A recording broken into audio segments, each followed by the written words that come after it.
Cover Your Eyes is a survival horror game released in 2020 by Starskip, and it is one of the most bizarrely entertaining games I've played in a good bit. Going through reviews, I saw a consistency of thoughts, with nearly everyone commenting on how you would never guess where the story of this game goes. And I agree. Like, let me just give you the setup for this game. Just the beginning. It's wild. The story starts with our main character, Chloe Dudley, a mother of two working at an office when she's called in by her boss. Her boss denies her of her promotion, bringing up the fact that her husband threatened one of the employees here with a knife.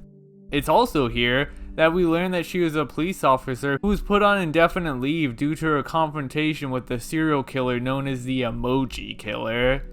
I'm not joking. Due to learning of how Chloe treated the case, the boss brings up that information will be considered when she is fired. Chloe protests that she has a family, until noticing a bird crashing through the window. Well, that's weird. Driving home, she gets a call from her husband, Charlie, who says that one of their children, Jake, is being held after school for detention. Charlie said he would have gone, but his favorite sports team was playing. So Chloe heads to the school, getting roasted by the teacher holding Jake about her bad parenting skills, before leaving back to the car. Back in the car, Chloe then gives Jake a BB gun. What the hell? With plans to do target practice when they get home. Going home, we find Charlie's drunk ass sitting on the couch watching his sports. Chloe asks if Charlie's found any jobs, to which he gives a pretty whatever response to. Despite everything, Chloe reassures Charlie and tells him not to give up on himself. Meanwhile, upstairs we find the other child, Sally, who apparently made the excuse that she had the bubonic plague in order to skip the last day of school. Okay. Going to the backyard, we teach Jake how to use the BB gun while shooting target dummies, which, I don't know bro, did any of y'all do this as kids? Like, this young? After which, everyone heads off to bed. Waiting for Charlie in the bedroom, Chloe notices his phone alerting with a message. On it, we find that Charlie has plans to cheat on Chloe with another woman tonight at a hotel, which we later learn is a 17-year-old kid, but let's not even go there. Seeing this message and hearing Charlie's footsteps, Chloe pretends that she didn't see any of it, waiting in bed for him. Chloe asks why Charlie threatened the employee at her job, Amy, with the knife, and Charlie explains that it was because Amy was going to tell everyone that she and him were an item. Chloe fakely states that Charlie would never cheat on her like that, which he agrees with. In the middle of the night, a f***ing eclipse of all things covers the moon, so you know shit's about to go down. Charlie gets up from the bed and leaves. Chloe wakes up and eavesdrops on Charlie taking a phone call. He tells the lady that he's about to leave, excited to see her and talk about their future together.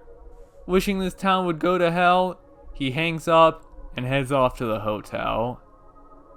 And in response, Chloe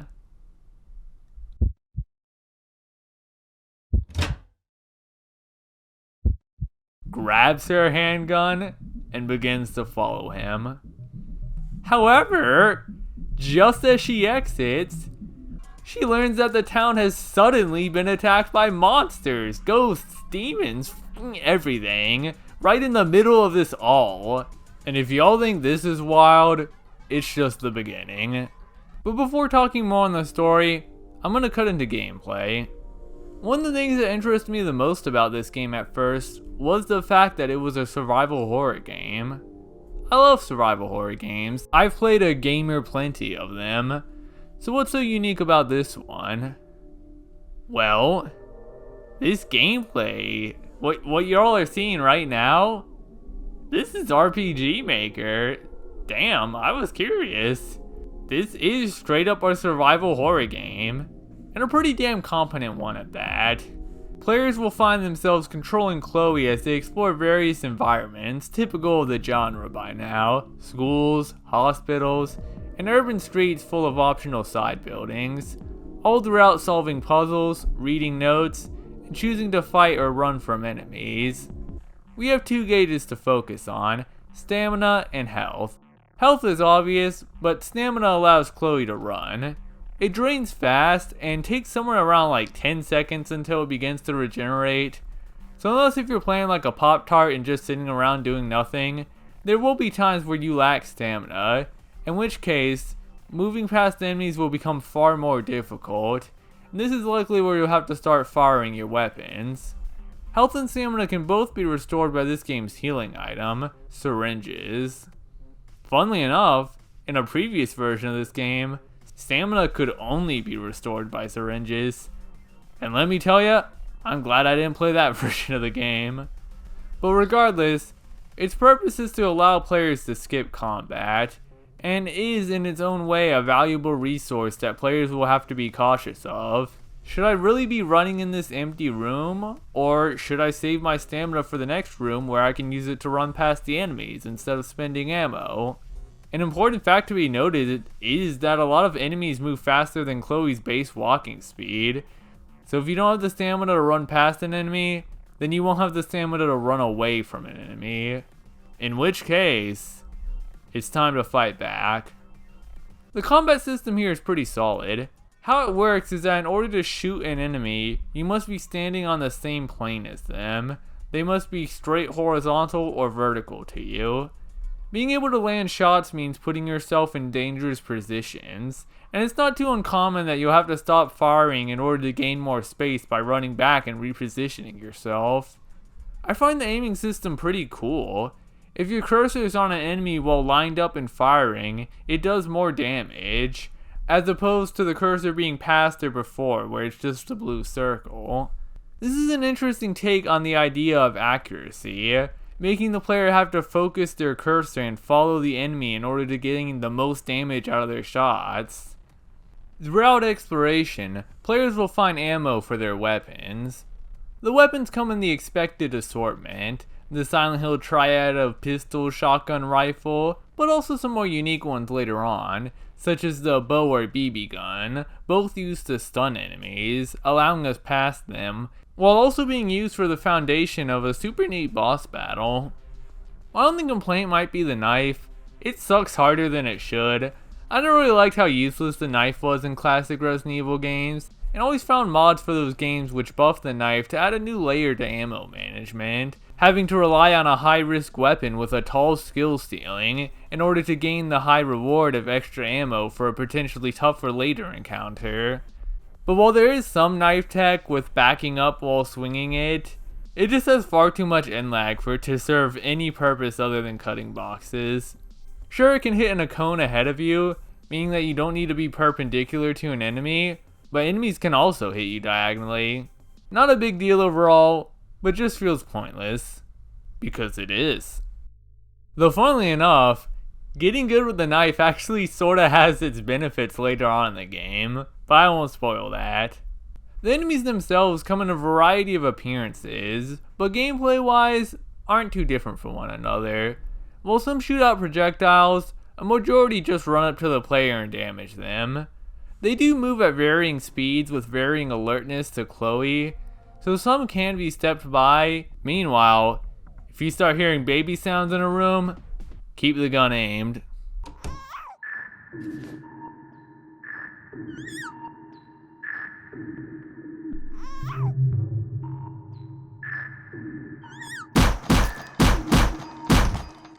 I also appreciate how enemies move while you're attacking them. It actually makes them pretty hard to hit. Luckily, the player can move while shooting, something that may seem overpowered, but I believe it's needed to survive a lot of the encounters, as enemies are quite tanky, and it's actually pretty hard to get by without taking damage. I'd say that moving while aiming only would have been unbalanced if this game also had auto aiming and diagonal shooting. Inventory can be a bit fumbly. There's no pausing, management, inventory limits.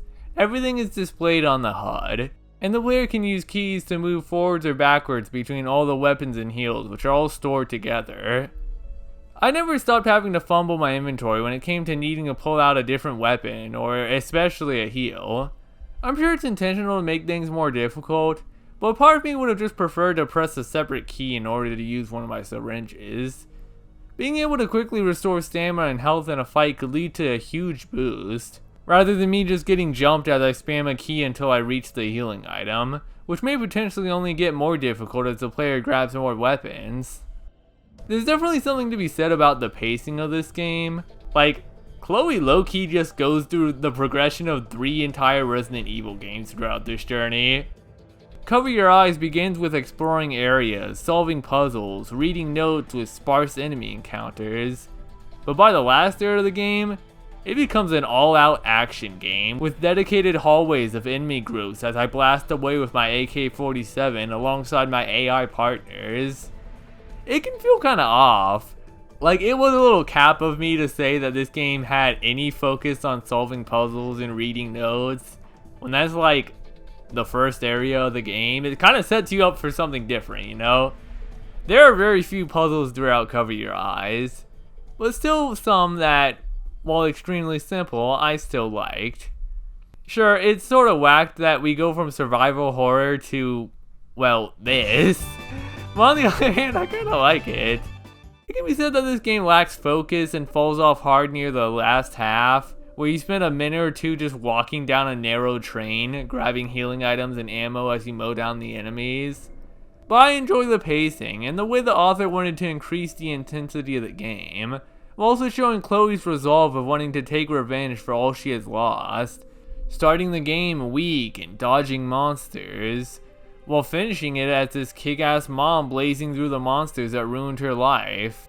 It does sort of get a tad exhausting, and potentially a little disappointing, that this game, which was holding a good balance of resource conservation, puzzles, and sparse combat encounters that we could choose to skip, ends up tipping all scales into one gameplay facet near the end.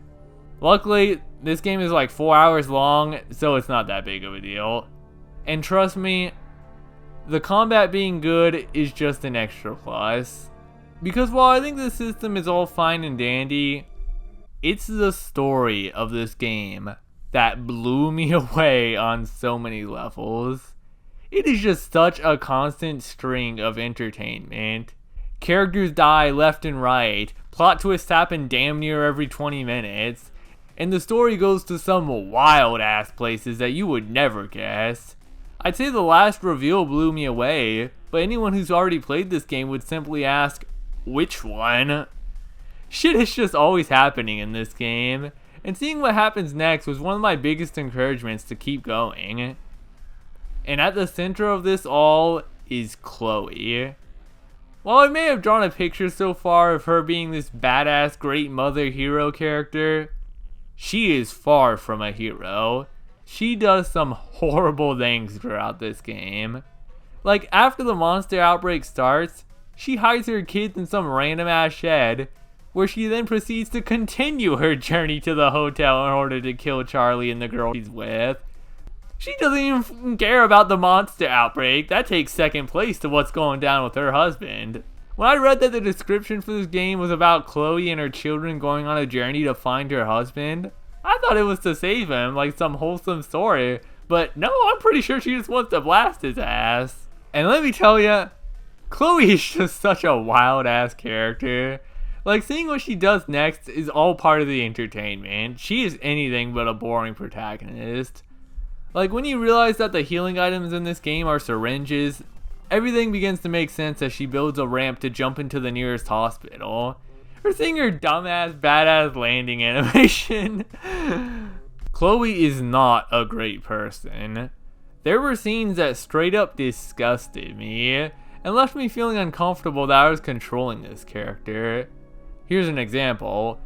Early on, we find a mouth that wants some food, and Chloe, with no hesitation, picks up her cat that's been following us to help us save the game, and tosses that bee right the hell in. The cat survives, don't worry. Though as the game goes on, you kind of begin to get her, and sympathize with what she's going through. Like, she was being so strong and kind to her husband, and learning that she was being cheated on by her lying husband despite all she's done for him, it's clear that she snapped, and spends most of this game in not the best state of mind. It just so happens that around this time a monster outbreak occurs, which honestly gives her an excuse to take out anyone in the way of her husband and her children. Like, bruh, her being fired as a cop was the first red flag. We all should have seen this coming. I feel like there's almost a message of irony in this game, of who's the real monsters, the literal ones Chloe is fighting or she herself, alongside the ones that she encounters. Like, y'all can just tell by the sprites that I've been showing, Chloe goes through some shit in this game. And even though I spent a majority of this game thinking that she was a horrible person, I really came around to her in the end. It's oddly kind of realistic in a way, that she's far from perfect. She does end up killing people, she loses her cool, but still loves her family, especially her children. I believe I read somewhere that the creator of this game based the family off his own dysfunctional family he had growing up, and I can see that. But the story of this game isn't the only contributing factor to how weird it is. There are many things, such as the rather offbeat dialogue, something about the attempted humor, the lack of pausing in certain locations just gives everything an uncanny vibe. I feel much the same with the game's graphics. Something about how the characters move, their running animation, it adds in a positive way. It's a unique art style that I do like, and I'll give credit where it's due. I respect the amount of sprites in this game. I think it's stated somewhere that Chloe has over like 3,600 sprites, and I believe it. From different reactions to conversations, to all her weapon aiming animations, with all of her different appearances that changes through the progression of the story. It's impressive, and something I definitely appreciate. The only places that visuals may slack a bit on are the rooms being rather samey. I think of the Great Battery Search in the hospital, for example, and without a map, yeah, I did end up getting lost in this game a couple of times. Not even to mention the strange puzzle combinations, like yeah, I get it's part of the genre, but even when I was attaching baby oil to a balloon to send it up a tube so that Jake could slide in, I still had no clue what was happening. Another facet I appreciate is the music, done by the one and only Austin Jorgensen, who y'all might most famously known as being the composer of Lisa the Painful, which I definitely noticed at points. Like, there is low-key a section where Chloe has her own goodbye baby moment. I also love the main theme heard on the title screen of this game, alongside moments in the story where it's used. Other tracks can vary between rather repetitive droning to a lot of optional houses having random jams.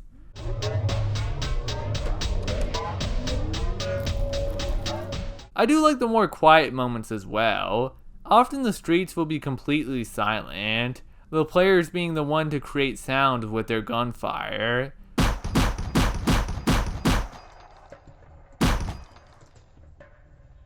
Which the gun sounds are pretty impactful and help the weapons feel good. One part of the story I really like is the aftermath of a major scene, where Chloe ends up taking a peaceful walk through this forest park area, with nothing but calming ambience, no enemies at all, and just being left with the thoughts of our journey so far. It doesn't last long, especially if you know where to go, but I like it. All of this combines into creating such a strange and unique game, one that will definitely have an impact in your mind, that you'll remember it after it's over. I don't know, I think it's pretty kick-ass. A perfect game to just sit down and finish in a day. Like, hell, the gameplay shift to action in the end kinda adds to that flavor, alongside the wild plot of just being a pretty nice roller coaster ride. Only bump potentially being that 10 battery hunt at the hospital. The fact that I'm not spoiling the story of this game is already foretelling that I recommend it. It's short, it's cheap, and a very bizarre and entertaining time. Good stuff, Starskip. This game rules, and I'm really glad he brought it to my attention. It's definitely one of those indie games that stands out in its own space, and I love it because of that. And hey, Halloween's just around the corner, so this is a nice little horror game to sit down and play. In which case, y'all can uncover your eyes, my gamers, and go down to the description to peep the links. God, I'm clever. Okay, okay. I'm gonna head out now. Hope you all enjoyed this video, and I'll see y'all in the next one. Celtris and Kinshiago, y'all are just gamer legends in my eyes, you know? But yes, finally, a short video. I wonder, was this off-putting to y'all? Like, did this video feel weird because it was so short? This is ideally the video length I want to make more videos of, so I can focus more time on my game. And it will also allow me to talk about more games in general. Also, to be fair, this game is like 4 to 5 hours long. If I talked about it even more, I might as well have just played it for you, which is a style of video I'm trying to get away from. But for now, yeah. Thanks for hanging around, y'all. Peace.